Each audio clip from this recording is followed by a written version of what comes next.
Boogeyman band coming round the bend. Is Boogeyman band. Is Boogeyman band. Greetings, fellow Fright Fiends. Thanks so much for dropping by the Horror Zone channel. I hope everyone's doing well. Today's video is going to be talking about my experience at the 10th anniversary of Sinister CreatureCon. Yes, Sinister CreatureCon started back in 2015, which is crazy. I did go to the very first one. My wife and I went on a Sunday that year. It was in October.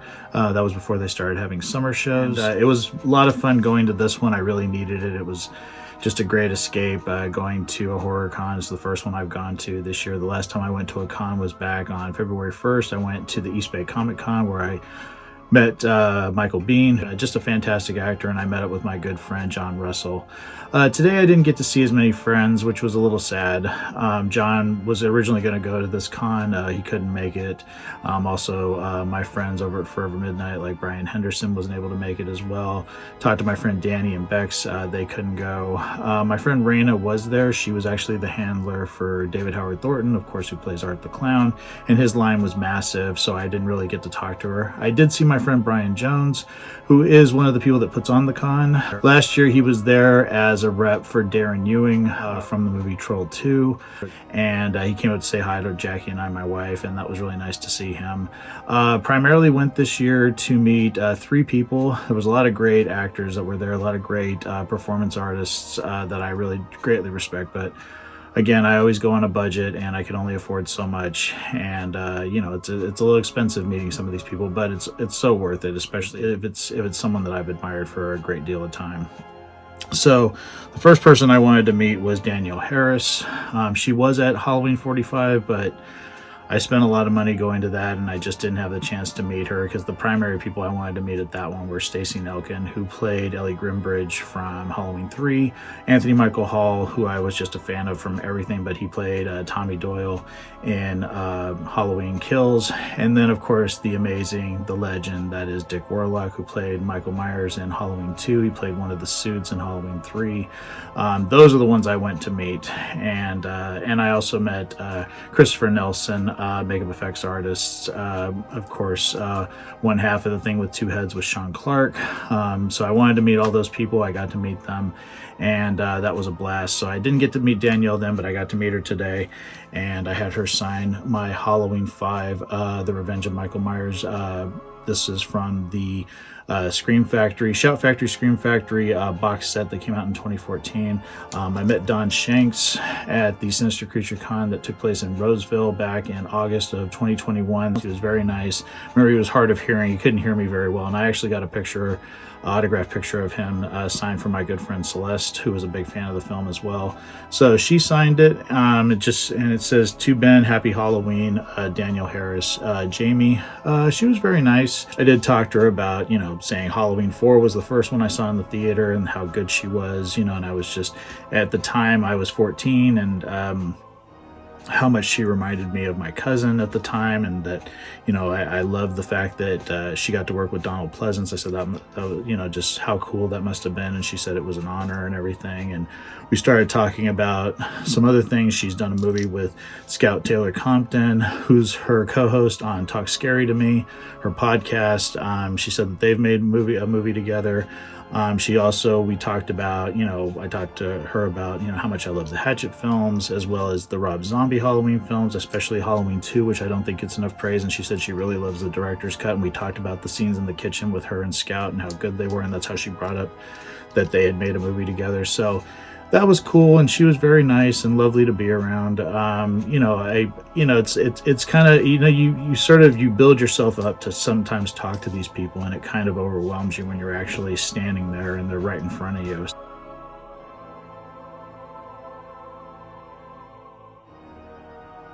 I'm honored that I got to meet her and talk to her, and I'm so glad that I got this signed. And she was supposed to be there in 2017 at Sinister CreatureCon when the late George Wilbur, who played Michael Myers in Halloween 4 and Halloween The Curse of Michael Myers, was there. But I believe she got ill. She was there on Saturday, but when I went on Sunday, she had left to go home because she wasn't feeling well. So that was a big bummer for me. So I finally crossed that off my bucket list.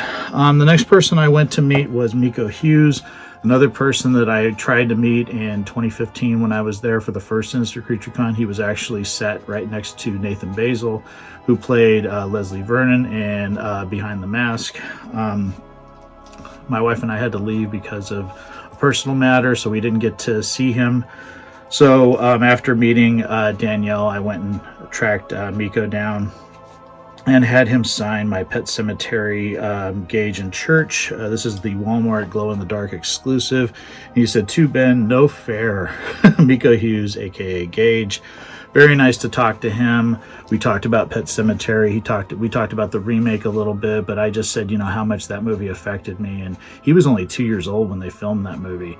And I talked to him about, a documentary out there called Unearthed and Untold that my good friend John Campapiano was a part of. He was one of the directors, one of the makers of that film. And it talked about, how they tried to put makeup on Miko when he was napping as a little kid, and he would just wake up and kind of rip it off. So they had to go very minimal with what they did with him. And we had a nice conversation. I just said how much the movie still holds up. We talked a little bit about the remake that came out in 2019. He was saying that it wasn't the greatest, and we talked just about how even though he loved John Lithgow, he just said he didn't bring really much. Pretty much the way that he phrased it was like he didn't really bring much to that character. I said nothing could take the place of the people in the original Dale Midkiff, Denise Crosby, Fred Gwynne, the late great Fred Gwynne. And he also said that he just didn't really care about the actors, that those characters, and we talked about how everything was kind of spoiled in the trailer. But he talked about, like those actors playing those parts just didn't really bring much to him.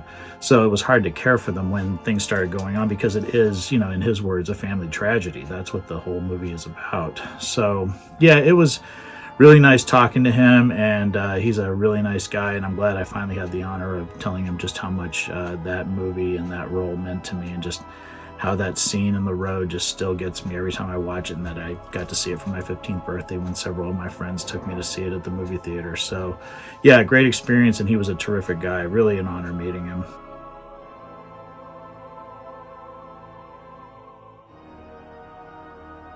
The last person I met was Jamie Kennedy, who of course played Randy Meeks in Scream 1, 2, and 3. He's someone that I've always admired. I had to just go with the photograph because to meet Miko, to have him sign a pop, it was actually an extra charge. I got to meet someone I know on Instagram. She was actually the handler for Miko. Her name was Susie. This is her Instagram handle right here. And she was really, really cool. But there's a $10, it was $10 more to have him sign a pop. So if I just got the autograph and the picture, it was $40. If I have him sign a pop, it was $50. And then Danielle to sign something and take a picture was $100. And Jamie was the same thing. If you wanted something signed and a picture, it was $100. If you just wanted a picture, it was $50. So I said, I'm just going to go with the picture. The thing with Jamie is that it was just kind of really quick. I paid for it. He did everything himself. He didn't have somebody that took the picture. So he took my phone, put like this little light on it, and held it up, and we just took several selfies together. I thought I looked kind of weird in them, but it was really nice talking to him, because I did tell him, just how much the Randy Meeks character meant to me, and how I wish he would have been in more movies than just the ones he was in, because it was just, it was a very important character for me, especially being a horror fan growing up. This was a character that represented horror fans, and he thanked me for that, shook my hand, told me to have a nice summer. He had very soft hands, a very nice man. Very quick experience, which is, how it goes with some of these things, but I'm glad I had the opportunity to meet him and talk to him, because that character does really mean a lot to me and always will.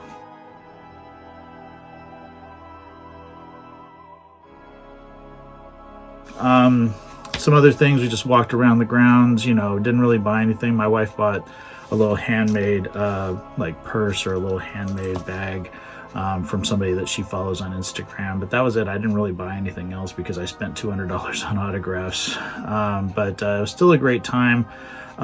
Just nice getting out and doing something different for a change. Yeah, we walked around, looked at some of the other vendors. They had these really cool hearses that were parked around the parking lot. Got to check those out, and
yeah, it was a nice day and not too hot. Last year was scalding hot. The Scottish Rite Center is very small, so it just made it worse. It was still warm in there, but nowhere near as warm as it was last year.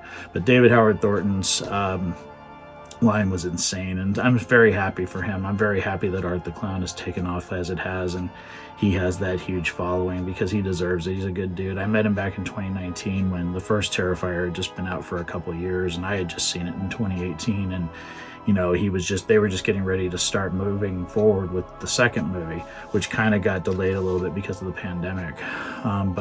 Yeah, it was a lot of fun. I didn't get to see everybody, you know, like even my friend Natea, I didn't run into her. So yeah, I wish I could have seen more people that I'm cool with, because that always makes it even more fun when you got that communal experience, these people that you've come to know and become friends with throughout the course of going to these cons for a decade.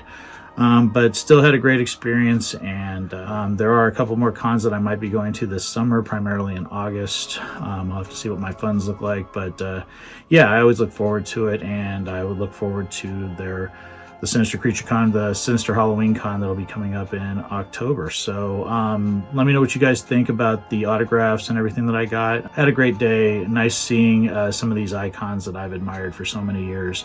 And I thank everyone for taking the time to watch this video, and I hope everyone's doing well. And I'll talk to you again real soon. Take it easy. Stay scared as always. Peace.